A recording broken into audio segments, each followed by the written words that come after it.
여러분 안녕하십니까? 포항 MBC 뉴스투데이입니다. 오늘도 대구와 경북은 대기가 매우 건조한 가운데 바람까지 강하게 불겠습니다. 산불 위기경보도 경계 수준이 이어지고 있는데요.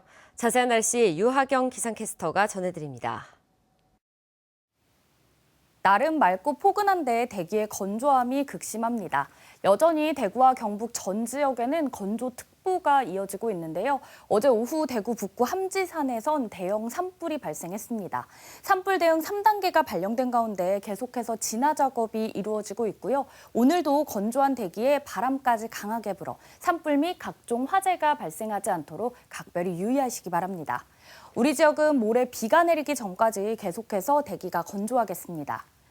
화요일 기온 살펴보면 대구와 포항의 기온은 8도, 안동은 3도로 어제보다 조금 낮은데요. 낮 기온은 대구 24도, 안동 22도, 포항은 21도 예상됩니다. 평년과 비슷한 기온 이어지겠고요. 경북 내륙을 중심으로는 낮과 밤의 기온차가 10도에서 15도 이상 크게 벌어지겠습니다. 내일 아침까지 기온은 평년과 비슷하거나 조금 낮겠고요. 당분간 기온 변동이 커 입고 벗기 쉬운 겉옷을 챙기는 등 옷차림에 신경 잘 써주시기 바랍니다. 5월의 첫날인 목요일 오후에는 비가 내리겠고요. 봄비가 지난 뒤 기온은 평년 수준 이어지며 포근할 전망입니다. 날씨였습니다. 우리나라 사방사업의 과정을 기록한 각종 공문서와 법령, 사진 등 9천여 점이 유네스코 세계 기록유산으로 등재됐습니다. 부모님 세대가 피와 땀으로 일군 녹화 사업을 전 세계가 주목하게 된 건데요. 산림당국에서 이제는 산림자원 이용을 고민해야 할 때입니다. 김기영 기자가 보도합니다. 포항시청 문서고에 보관 중인 사진첩, 1973년부터 5년간 경남북 일대의 사방사업 전과 후의 모습과 함께 아카시아, 억새 등 수종에서부터 잉어 비늘식 돌깔기, 돌수로 깊이 등이 상세히 적혀 있습니다. 선배 공무원의 꼼꼼함에 국가직 기록연구사도 감탄을 감추지 못합니다. 우리가 한 일을 꼭 알려주고 싶다라는 그런 마음이 되게 강하게 느껴졌거든요. 이 같은 공문서와 작업일지, 사진, 필름, 측량 장비 등 9,619점이 지난 4월 11일 유네스코 세계 기록유산에 최종 등재됐습니다. 등재를 이끈 주역은 당시 산림 정책을 진두지휘한 공무원이자 학자였습니다. 지구온난화 시대에 유네스코 등재는 한국이 가장 모범적인 사방 사업을 했다고 국제사회가 인정한 지난 2007년 준공된 사방기념공원, 사방사업의 과정을 가장 잘 보여주는 곳입니다. 영일만 일대는 떡돌로 불리는 이암층으로 쉽게 무너지고 나무는 자라지 않아 전국 사방사업지 가운데 최대 난공사 지역이었습니다. 산림 복구가 불가능하다는 유엔의 판단으로 한 푼의 원조도 없이 영일지구에만 연인원 360만 명이 피땀을 쏟았습니다. 전 국민들이 이 생활 정신으로 뭉쳐서 협조를 했고 또 산림 관계 시스템 부서를 확장을 했고 또 산림 공무원이 앞장을 서가 했기 때문에 포항시는 사방공원을 국가시설로 승격해 산림 후진국 교육에 기여한다는 계획입니다. 동남아라든가 아프리카 저개발 국가에서 선진 사방 기술을 배우러 많이 오십니다. 그 사방 기술을 세계적으로 더 발전시키고 하기 위해서는 국립화하여서 50년 만에 국토 녹화에 성공한 대한민국. 이제는 소득원 발굴과 대형 산불과 같은 기후 위기에 맞는 산림 정책을 찾아야 합니다. MBC 뉴스 김기영입니다.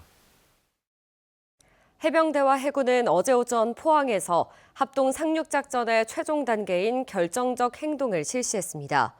훈련은 포항 독성리 해안을 향한 해병대 상륙 돌격 장갑차의 돌격으로 시작해 공중 돌격과 상륙군 하차 전투 등이 이어졌습니다. 이번 합동 상륙작전은 다음 달 1일까지 진행되며 해군 함정과 항공기, 육해 공군 해병대 병력 3,200여 명 등이 참가했습니다. 산불이 발생한 지 한 달이 지났지만 이재민을 위한 보상은 지지부진합니다. 특히 이번 산불로 농기계 17,000여 대가 불탔지만 보상받을 수 있는 농기계는 피해 규모의 절반에도 못 미칩니다. 보상 단가도 턱없이 낮게 책정돼 있습니다. 이도훈 기자의 보도입니다. 마을 창고에서 안동 씨가 장기 임대해준 관리기를 꺼내 나옵니다. 며칠을 기다린 끝에야 받은 농기계입니다. 다른 농가가 쓸 수 있도록 몇 시간 안에 쓰고 다시 반납해야 합니다. 빨리 하고 기계를 갖다 놔야지 반납해야지. 그래야 다른 사람이 쓰니까. 전체 가구의 절반인 40가구가 산불 피해를 본 이 마을에 지원된 농기계는 관리기 4대, 분무기 2대, 파종기 2대뿐. 이마저도 안동 씨가 업체에 급하게 주문을 넣어 납품받은 겁니다. 고추를 심고 양파와 마늘에 물을 줘야 하는 이맘때에 여러 가구가 동시에 농기계를 돌려 쓰려니 복구 작업엔 속도가 안 납니다. 지원받은 농기계도 이재민 실수요와는 거리가 멉니다. 지금 정부에서 나온 거는 2번 작업식을 해야 돼요. 기계로 성형을 한번 하고 비닐을 또 따로 하면 돼요. 그래서 우리가 뭐 한 번 해도 될 거를 2번 하게끔 만드는 기계가 와 있다고. 보상받아 하루빨리 필요한 농기계를 사고 싶지만 이마저도 불가능할지도 모릅니다. 전체 피해 농기계는 35종에 17,000여 대인데 국가 재난 관리 시스템에 입력돼 보상받을 수 있는 농기계는 11종, 8,300여 대로 피해 규모의 절반에도 못 미칩니다. 입력되지 않은 피해 품목 가운데서는 예치기가 2,100여 대로 가장 많았고 양수기와 동력 분무기가 그 뒤를 잇습니다. 지자체들은 농림부 등 중앙정부의 농기계 지원 종목을 확대해 줄 것을 수차례 건의했지만 아직 뚜렷한 답변은 듣지 못한 상태입니다. 정부에 11종 이외에 추가로 지원해달라고 요청했기 때문에 그 반영이 되면 추가 지원이 가능합니다. 지원되는 11종 농기계의 보상 단가도 터무니없이 낮습니다. 승용형 500리터 이상 1000리터 미만 SS기 기준으로 지원 단가는 1,400여만 원이지만 실제는 3천만 원이 넘습니다. 45마력 이상 60마력 미만 트랙터도 실제는 3천에서 6천만 원을 넘나들지만 보상 단가는 1,500만 원으로 책정돼 있습니다. 아이고 택다서 그 돈 가지고 새가 사면 6천만 원씩 하는데 1,500만 원 보조해 거야 되는 거. 고철값도 아니고 그게 왜 그런 행정이 그런 행정이 있는데. 농림부는 기재부와 협의 중이란 말만 되풀이하고 있는 가운데 산불 피해 5개 시군은 피해 기종 확대, 기준 단가 현실화, 국비 보조 비율 상향을 지속해 요구하고 있습니다. MBC 뉴스 이도은입니다. 경북도는 대형 산불로 큰 피해가 난 영덕 제2농공단지 복구를 위해 중소기업 특별지원지역 지정을 신청한다고 밝혔습니다. 특별지원지역으로 지정되면 제한경쟁 입찰과 수의계약을 통해 공공입찰에 우선 참여할 수 있게 되는 등 다양한 지원을 받을 수 있습니다. 지난달 발생한 대형 산불로 영덕 제2농공단지 입주기업 5곳이 전소되는 등 경제산업 분야에서도 큰 피해가 발생했습니다. 학생 수 감소와 교육 재정 부족에 따른 소규모 학교 통폐합 움직임이 본격화되고 있습니다. 경북에선 지난해 6개 학교에 이어 올해 6개 학교가 추가로 문을 닫습니다. 홍석준 기자입니다. 문경시 삼북면의 한 초등학교 분교입니다. 2학년 김민준 군과 담임 선생님 단 둘이 수업 중입니다. 작년까진 4명의 학생이 있었지만 지난 겨울 1명이 졸업하고 2명이 전학을 가면서 올해는 민준이 혼자만 남았습니다. 껍질을 그렇지. 까서 신선한 그렇지. 알맹이를 그렇지. 오전 수업을 마친 민준이는 방과 후와 돌봄 등 오후 수업 과정은 스쿨버스로 15분 거리인 본교 프로그램에 참여합니다. 오늘 돌봄 갔다가 가방 내려놓고 언니는 배드민턴하고 거기에 제 친구 있어. 결국 민준이 부모님과 학교 측이 민준이를 본교로 전학시키기로 하면서 이 분교는 9월 폐교가 확정됐습니다. 4명 있을 때는 이 분교 단독으로 방과 후도 운영하고 했는데 지금 학생 1명이어서 이 분교에 방과 후를 단독으로 좀 운영하기가 어려워서 정상적인 교육과정 운영도 그렇고 어느 정도의 학생들 최소 인원은 있어야지 정상적인 교육 활동을 하는데. 민준이가 옮겨가는 100년 역사의 삼북초등학교도 90년 이후 학교 5곳을 합쳤지만 현재 학생 수는 42명에 불과합니다. 이렇게 경북에서 작년과 올해 문을 닫은 학교는 6곳씩 모두 12곳. 매년 2~3곳뿐이던 폐교 수가 눈에 띄게 늘고 있습니다. 농촌의 학생 수 감소가 가장 큰 원인이지만 정부의 교사 정원 감축과 교육재정 교부금 축소 방침에 따라 지역 교육당국의 부담이 커진 것도 한몫을 하고 있습니다. 학급 수, 학생 수 이런 기준으로 해서 이제 책정이 되는데 지금같이 이제 소규모 학교가 계속 이제 존재를 하다 보면 기본적으로 투입이 돼야 될 예산들이 그러면 교육 재정이 이제 열악해질 수밖에 없는. 경북교육청은 통폐합 학교에 학생당 연간 300만 원의 교육비를 지원하는 등 한계에 다다른 재정 여건과 농촌 학생들의 학습권 보장 사이에서 묘안을 찾는 데 고심하고 있습니다. 다만 자유학구제 등 도심 근교의 소규모 학교 지원책은 계속 유지됩니다. 작은 학교지만 나름의 어떤 프로그램이나 이런 데서 강점이 있다 그러면 충분하게 이제 경쟁이 있다는 거죠. 그러니까 그런 부분들은 그런 부분대로. 경북교육청은 전교생이 15명 이하인 79개 학교 소재지 주민들과 학부모를 대상으로 통폐합 필요성을 설득하는 한편 전교생 5명 이하인 학교들은 내년 초 통폐합을 유도할 계획입니다. MBC 뉴스 홍석준입니다. 울진군은 올해 주민 종합 건강검진 사업 대상자를 대폭 확대합니다. 올해 검진 대상은 지난해보다 2,000명가량 늘어난 4,530명으로 울진군 전체 인구의 10% 수준입니다. 울진 군민 중 40세 이상 홀수년도 출생자는 올해 울진군 의료원과 강릉 아산병원, 포항 성모병원 등에서 검진을 받을 수 있습니다. 4월 28일 세계 산업재해 노동자의 날을 맞아 민주노총이 전국 동시다발 기자회견을 열고 모든 노동자가 안전하게 일할 권리를 보장하라고 촉구했습니다. 민주노총 대구경북본부는 한국은 매년 2,400명의 노동자가 일터에서 죽는 산재 사망 1위 산재공화국이지만 중대재해처벌법 시행 후 경영 책임자가 실형을 받은 것은 한 건뿐이라고 지적했습니다. 그러면서 위험 작업 중지권을 보장하고 중대재해처벌법을 모든 사업장에 전면 적용해 엄정 집행하라고 요구했습니다. 경북에서 올 들어 처음으로 중증 열성 혈소판 감소 증후군 사망자가 발생했습니다. 사망자는 76살 여성으로 4월 초 쑥을 캐러 다녀온 후 근육통, 식욕 부진 증상으로 병원에 입원했다가 사망했습니다. 중증 열성 혈소판 증후군은 4월부터 11월까지 주로 발생하고 바이러스를 보유한 작은 소피 참진드기에게 물린 후 잠복기를 거쳐 고열과 구토 등의 증상을 보입니다. 대구 간송미술관이 개관 이후 처음 선보이는 기획전으로 화조 미감을 준비했습니다. 16세기부터 19세기에 제작된 우리나라를 대표하는 화조화 77점을 선보입니다. 이태우 기자가 보도합니다.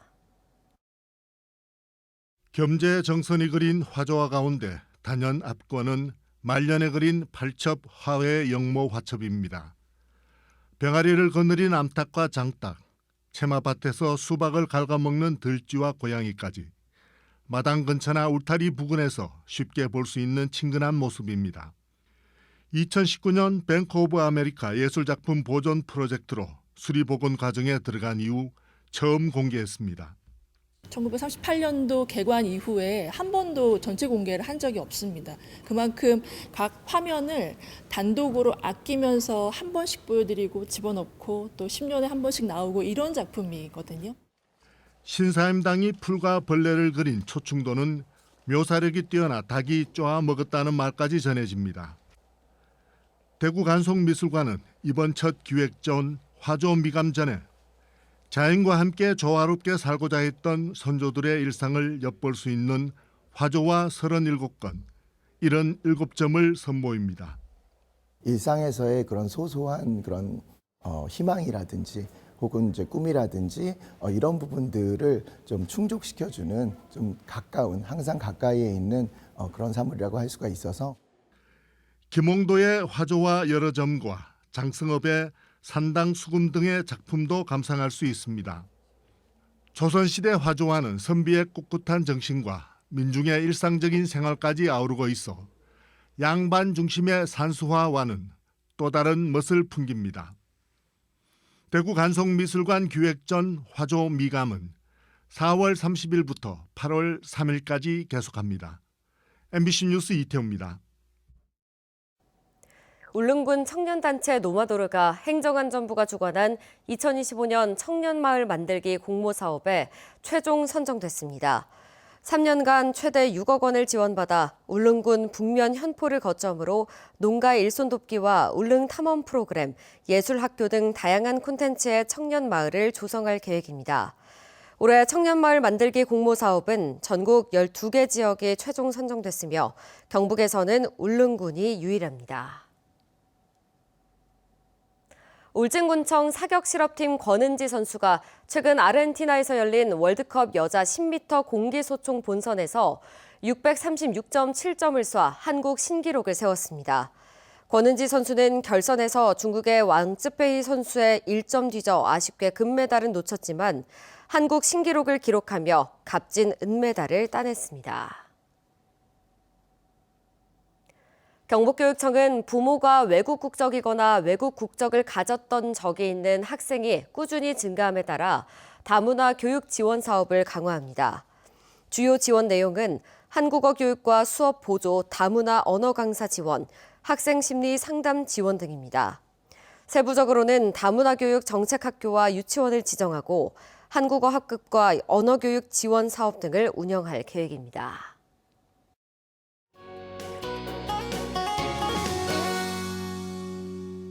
날은 맑고 포근한데 대기의 건조함이 극심합니다. 여전히 대구와 경북 전 지역에는 건조특보가 이어지고 있는데요. 어제 오후 대구 북구 함지산에서는 대형 산불이 발생했습니다. 산불 대응 3단계가 발령된 가운데 계속해서 진화 작업이 이루어지고 있고요. 오늘도 건조한 대기에 바람까지 강하게 불어 산불 및 각종 화재가 발생하지 않도록 각별히 유의하시기 바랍니다. 우리 지역은 모레 비가 내리기 전까지 계속해서 대기가 건조하겠습니다. 화요일 기온 살펴보면 대구와 포항의 기온은 8도, 안동은 3도로 어제보다 조금 낮은데요. 낮에는 대구 24도, 안동 22도, 포항 21도로 평년과 비슷하겠습니다. 경북 내륙을 중심으로 낮과 밤의 기온차가 10도에서 15도 이상 크게 벌어지겠고요. 내일 아침까지 기온은 평년과 비슷하거나 조금 낮겠습니다.